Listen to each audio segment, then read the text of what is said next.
Well, after maybe more weeks than your clergy staff wanted of preaching parables, we struggled in most of the last 6 weeks as we navigated the Jesus version of the Grimm fairy tales. And finally, here on Palm Sunday, we are back to the action-packed biographical narratives that make the gospel worth reading. Sort of. But after we've spent all this time in these mind-bending stories we've been digging into, I'm just really glad that we finally get to preach on one that we can relate to and make sense of. A story where we have Jesus entering the city on not one but 2 stolen donkeys. I don't know how that works to ride in on 2 donkeys, but do you know how that works, Meredith? Don't y'all? Do you know how that Meredith has worked? Urban riding, maybe. Okay, all right. Well, I don't understand, but Jesus has 2 stolen donkeys, as you do. And then a crowd of people kind of makes a mass, spontaneous parade. And they're shouting in the middle of the street, "Save us! Save us!" It's like the guy who sometimes stands over here with his bullhorn, and he yells out, "Are you saved?" And you got all the answers to make sure you can get there too. And they're shouting and they're shouting, and then they're vandalizing their neighbors' trees. Matthew's gospel doesn't necessarily say palms, it just says branches that they yanked off. Get your hands off my tree. You can't get off my lawn. And then they're littering up the street for the street crew by leaving their stuff all over the yard and all over the road. And if you live in Overland Park, you saw the news this week that they only have 4 street sweepers that it'll take you, all year to run through. Stuff's going to be there till Christmas. And then Jesus, after his big parade, walks into the temple and starts tearing stuff up. And then we get to verse 15, because all that stuff you know, right? I mean, if you ever have been to church on a Palm Sunday day, you know that that's the story, right? Even if the preacher's not exactly said that there's a couple of stolen donkeys and vandalism and littering, that's basically what it is. But then we get to verse 15. Verse 15's been really working on me this week, and I don't know that I've ever noticed verse 15. Maybe it's because we don't normally read the Palm Sunday story out of Matthew. Maybe it's because we have these 6 mighty girls that we've been focusing on this last week or so. But verses 12 through 17, when Jesus enters the temple, I encourage you to go back and read that. If you need Kara to email it to you, she'll do that if you can't find your Bible. But verses 12 through 17, they're not in the traditional prescribed reading for this day. But here it is. The chief priest, now Jesus is making a mess and doing his thing. It says, the chief priests and the scribes saw the amazing things that he did. And then here's the line. They heard the children crying out in the temple, "Hosanna to the Son of David." Only then did they become angry. Right? I don't know who said, but I saw at least, but she's like, oh, whoa. Where'd that come from, right? It's not in Mark or Luke or John's story, but it says they heard the children crying out in the temple, "Hosanna to the Son of David," and then they became angry. And they asked Jesus, "Do you hear what these children are saying?" They don't ask him about turning over tables and making a mess and all of that. They don't ask him about the healing that he's doing. That's not what they ask. They said, "Do you hear what these children are saying?" saying? Where'd that come from? Anybody else ever paid much attention to that line? Good. Thank you for indulging me so I didn't feel so stupid this morning. And Jesus, in his eloquence, when they said, Jesus, do you hear them? And Jesus goes, yep. And then he quotes Psalm 8, the second verse of Psalm 8. And then he turned on his heels and he left. Off to Bethany. He'll be back in the morning, but yeah, mic drop, totally. Yep. Maybe this was new to me since we have these middle school girls taking this next step in their faith journey, and between the one that permanently lives in my house and the one that part-time lives in my house, and the others that between their mothers and their faith partners keep telling me these stories, they've really been on my mind a lot. And in our community, we don't ascribe much to the mantra that children should be seen and not heard. You may know that line. Maybe that was a line that you grew up with, children should be seen and not heard. That may have been the line of the chief priests and the leaders of the temple. Children, were, and the others that Jesus were healing, weren't really welcome at the temple. It just wasn't appropriate for them in the temple. Don't think about like this space. Think about like the entire block of the plaza, right? I mean, it's a big space. It's just not one little thing, and there's so much more I could preach about that, but it feels to me like we're not that kind of place. And as I've been thinking about it this week, it feels like our kids, like the kids in this story, are pushing us into the future God is calling us to be, some of us more willingly than others. Just like they were here in this story. Note the disciples are nowhere to be found in this story.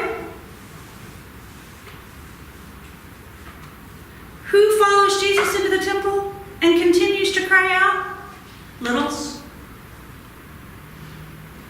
They are the ones pushing Jesus into Holy Week. I've been thinking about the girls on the cover of your news bulletin and how they're a lot, y'all. I'm just saying. They challenge us. They teach us. They make us uncomfortable with their honesty, their authenticity, their vulnerability. An example. So Reverend Suzanne has given the faith partners and the girls these little packets of things for them to talk about and when they meet and pray about. And one set of them is journaling together. And they were deciding what they were going to journal on that week, and the one girl says to the one adult, you know what I think we ought to journal on? I think we ought to journal on how we are challenged to see the image of God in people we don't like very much. And that particular faith partner said to me, seriously. And then she went on to say, I was sitting in a meeting this week with somebody that was less than my favorite human on the planet. I'm paraphrasing. And all I could hear was the voice of that small girl. How can we find the image of God? How can we see the image of God in this person I don't like very much? Shut up, small girl in my head.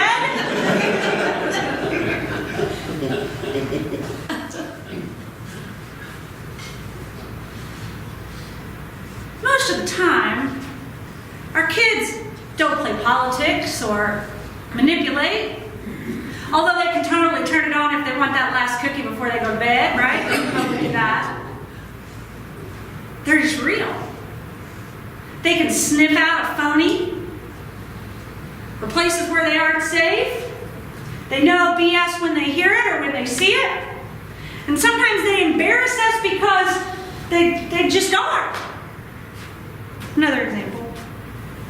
A couple weeks ago, one of our very littles, she's 4, I think, couple of our teenagers showed up at 10:30 service, and they came up the stairs, and the little was standing there. And she adores these older girls. And she looks right at her, and she says, "And where have you been lately?"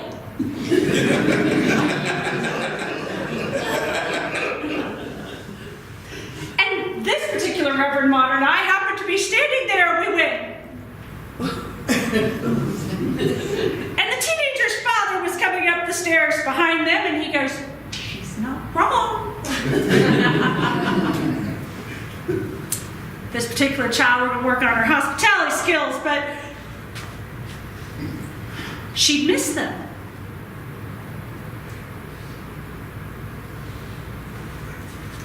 They're pushing us into God's future.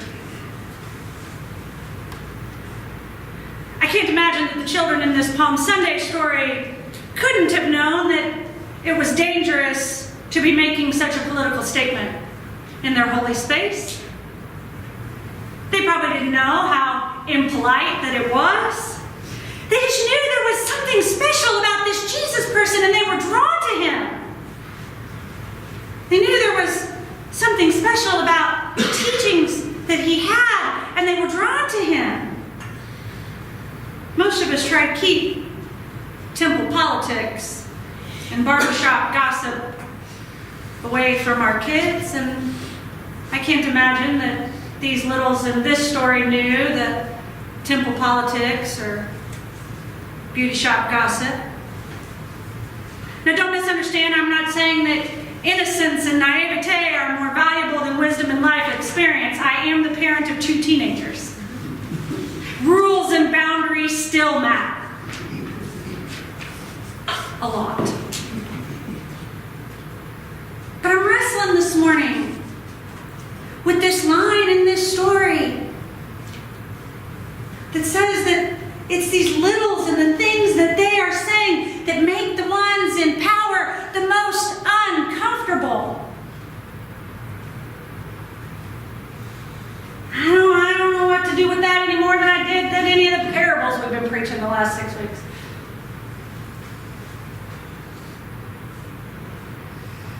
Of course,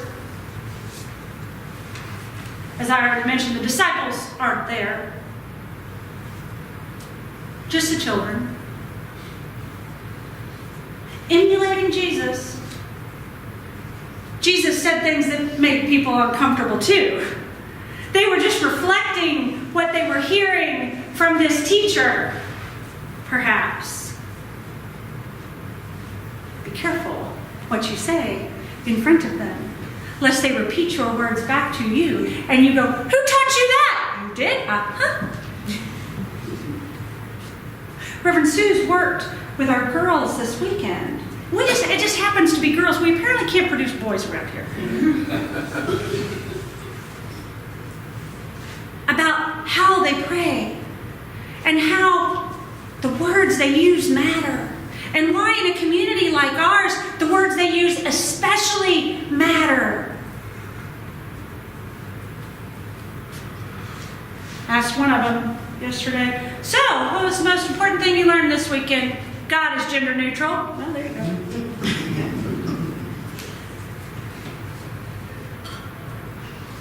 Jesus is in a safe place.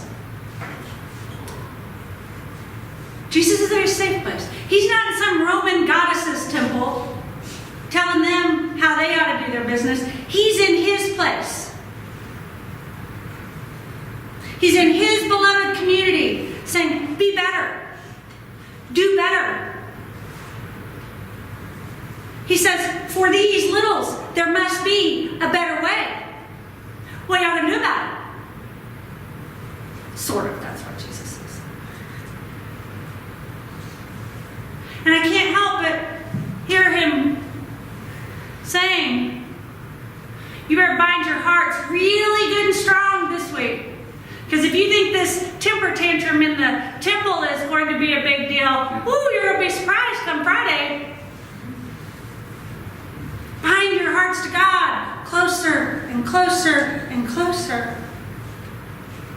Jesus challenges us with this story as we enter into this Holy Week. That it's one thing to bind our hearts to God on the easy days. When He's healing people and telling happy stories, even telling stories that we don't quite understand, because as a Journey Church, we can say, God is God and we are not, and we don't quite know what that means, and that's okay. Get out the sacred binder clips but here, Jesus says, are you still in? Because the only one I'm seeing are these tiny humans. Are you still in? Are you going? I mentioned that Jesus quotes Psalm 8, verse 2. Pastor, now among the great cloud of saints, Eugene Peterson says it this way: nursing infants, Psalm 8:2. Nursing infants gurgle choruses about you, O God. Toddlers shout the songs that drown out enemy talk and silence atheist babble.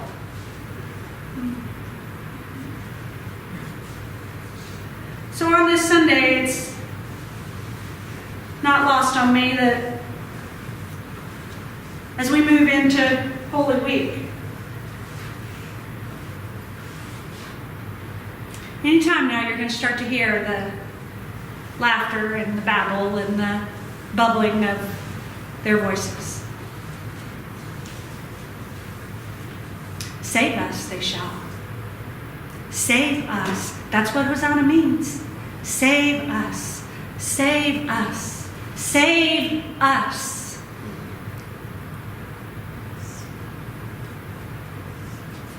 Makes us uncomfortable.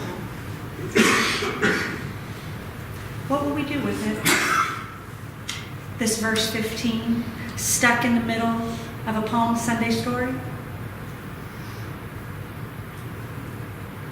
challenging us. What shall we do? How shall we be a part of their parade? Maybe so. Maybe so for us. Amen.